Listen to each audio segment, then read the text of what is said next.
Hello दोस्तों, आप लोग कैसे हैं? आशा करती हूँ आप लोग अच्छे होंगे, स्वस्थ होंगे, मस्त होंगे।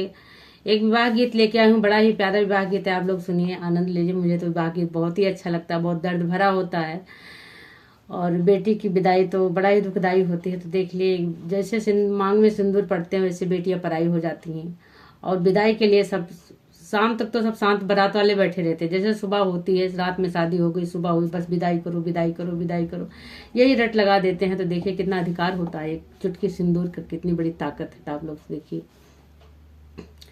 जमुने दीना बेटी के भैले बियावा, यार सिंदूरा पड़ल सिर मांगरे लालनावा, यार सिंदूरा पड़ल सिर मांगरे लालनावा। जमुने दीना बेटी के भैले बियावा, यार सिंदूरा पड़ल सिर मांगरे लालनावा, यार सिंदूरा पड़ल सिर मांगरे लालनावा।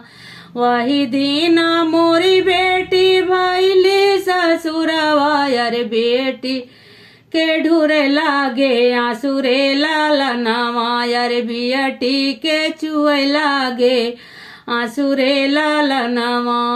वही दीना मोरी बेटी चलली ससुरवा, यार बियटी के नैन न ढूरे लागे आंसुरे लालनावा, यार नैना न चुए लागे आंसुरे लालनावा।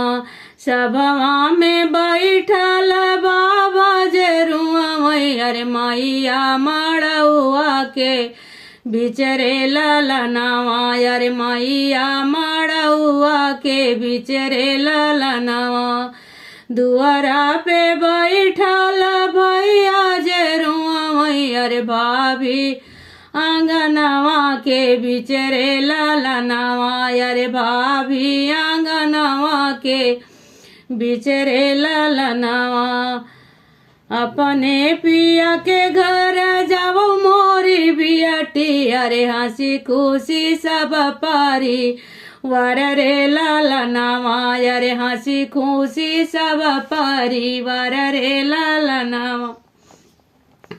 रुआई चाचा अरे रोवाई चाचा, रोवाई चाचा हो रोवाई चाची, अरे रुआई बहिनी तो हर रे लालनावा, अरे रुआई बहिनी तो हर रे लालनावा।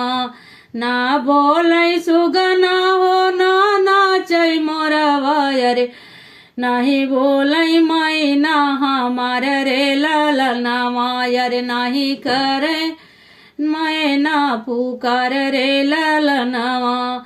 बाबा जे आवाई बेटी समझावई, अरे माना बेटी कहना हमार रे लालनावा, अरे माना बेटी कहना हमार रे